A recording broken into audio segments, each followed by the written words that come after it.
Hello, my dear students. Welcome to my class. I hope you all are amazing. So, today we will be learning about the future tense. Future tense का use हम कब करते हैं? जब हमें कोई action या कोई एक्टिविटी फ्यूचर में दिखानी होती है, तो उसके लिए हम क्या यूज करेंगे? Future tense. So, the future tense is a verb tense used to describe an event or action that has not yet happened and is expected to happen in the future. कोई भी ऐसी action जो अभी नहीं हुई लेकिन future में हो जाएगी, कोई भी ऐसी एक्टिविटी, उसको दिखाने के लिए हम यूज करते हैं the future tense. Future tense के भी डिफरेंट डिविजन्स हैं. सबसे पहले सिंपल फ्यूचर टेंस, फिर क्या आता है? फ्यूचर कॉन्टिन्यूअस टेंस, एंड फिर क्या आता है? Future perfect tense. ठीक है. अगर हम सिंपल फ्यूचर टेंस की बात करें ना, तो ऐसा कोई भी एक्शन जो फ्यूचर में होगा, ठीक है, उसके लिए हम यूज करेंगे सिंपल फ्यूचर टेंस. और इसकी जो सबसे इजी वे जो इसकी पहचान है वो क्या है? विल, शैल. ये दो वर्ड्स अगर आपने किसी भी सेंटेंस में विल और शैल देख लिया, तो इसका मतलब क्या होता है कि वो मेरा सिंपल फ्यूचर टेंस है. ठीक है. सब्जेक्ट विल शैल और उसके साथ हमेशा ना वर्ब की फर्स्ट फॉर्म आएगी. Subject plus will shall plus verb की फर्स्ट फॉर्म और object. Okay. I shall go, you will come. Okay. So इस टाइप के वर्ड्स में आप ध्यान से देख सकते हैं कि किसका यूज हो रहा है? विल और शैल का. सो आई शैल गो, मैं जाऊंगी. यू विल कम, तुम आओगे. ठीक है. नाउ आई विल बाय, मैं खरीदूंगी. वी विल प्ले, हम खेलेंगे. Moving to the next section, when we talk about future continuous tense, मतलब एक ऐसी एक्टिविटी जो फ्यूचर में होगी और कुछ टाइम के लिए ना चलेगी, उसके लिए हम यूज करेंगे फ्यूचर कॉन्टिन्यूअस टेंस. जैसे कि अगर आप यहाँ पर स्ट्रक्चर देखेंगे, सब्जेक्ट मैंने यहाँ पे देख दिया example, he will be learning.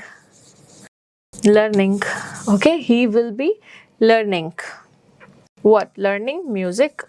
It could be object. अगर आप यहाँ ध्यान से देखेंगे ना चीजों को, ऑब्जेक्ट कभी हो भी सकता है और कभी नहीं भी हो सकता, तो ये चॉइस है. Sometimes you can do it without object और sometimes you can do it with object. He will be learning music. वह म्यूजिक सीख रहा होगा फ्यूचर में. ओके. सो यहाँ पर एक बहुत ही इंटरेस्टिंग चीज ये है कि आपको ना यहाँ पर लर्न करने की जरूरत नहीं है कि किसके साथ मुझे विल लगाना है, कौन से सब्जेक्ट के साथ मुझे विल नहीं लगाना. 90% केसेस में आप विल लगाएंगे. शैल का यूज भी होता है, लेकिन उसका यूज मैं बताऊंगी कि कहाँ होता है. When we make promises, we shall और वी यू शैल, तब हम उसका यूज करते हैं. वो आई वी यू के साथ करते हैं. और जब हम कुछ प्रोमिसेस करते हैं उसके लिए हम शैल लगाएंगे. ठीक है. अदरवाइज हम हमेशा विल का यूज करेंगे. तो यहाँ पे शैल भी कर सकते हैं, लेकिन सिर्फ case of promises. In the case of promises, जब आप प्रोमिसेस कर रहे हो. ओके. एक और चीज का हमें इस पर ध्यान देना होगा, ING.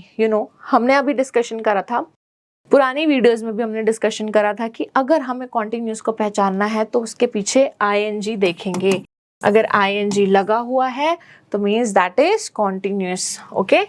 Now moving to the next section, उससे पहले हम एग्जांपल रीड कर लेते हैं. They will be making preparations for their exams.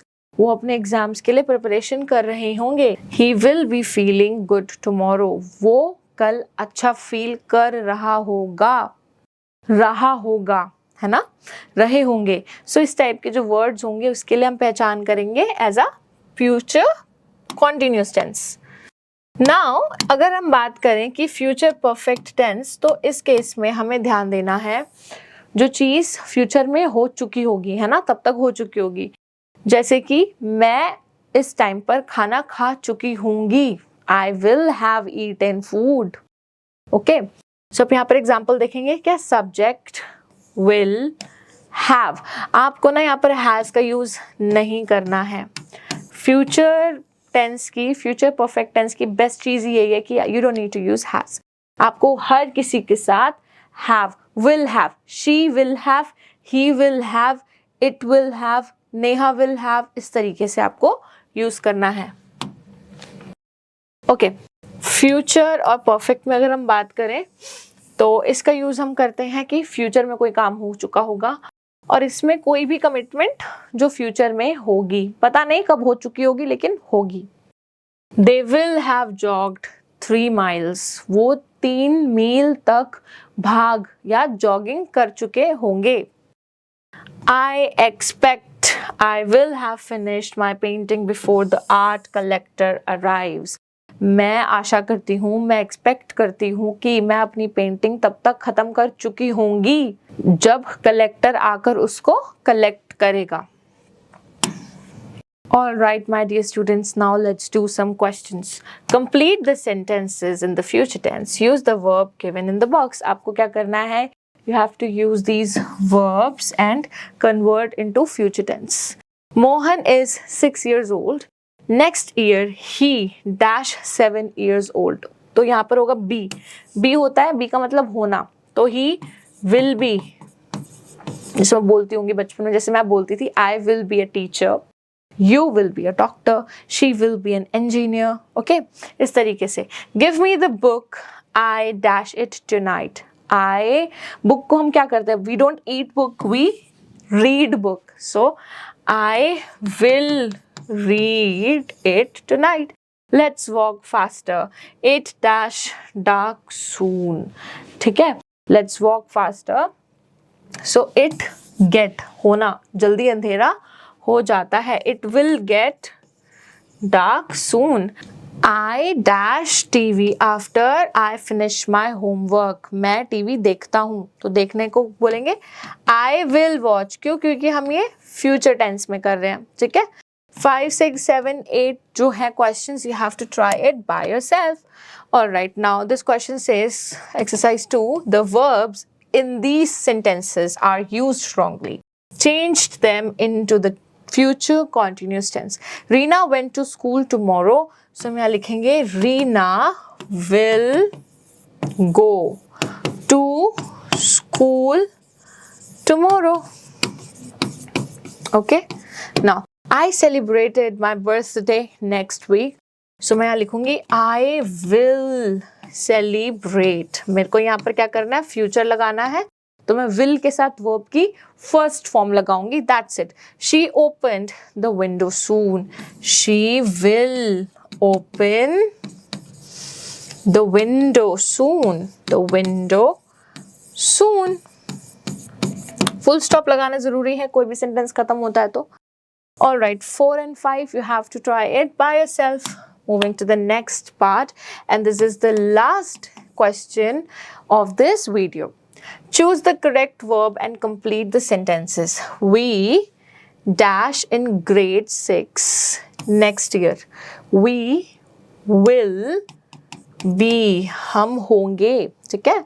We dash our exams next month. We will write. Will write. आपको वो चीज चूज करनी है जिसमें आपके पास will है. I will get up early from tomorrow. मैं जल्दी उठा करूंगी कल से. ओके? सो इस तरीके से आपने 4 और 5 में भी डिसाइड करना है कि कौन सी मेरी फ्यूचर टर्म होगी. All right, my dear students, so I really hope that you have understood each and everything in this video. Thank you so much for watching this one, and I will be seeing you in my other videos. Till then, take care. Bye-bye.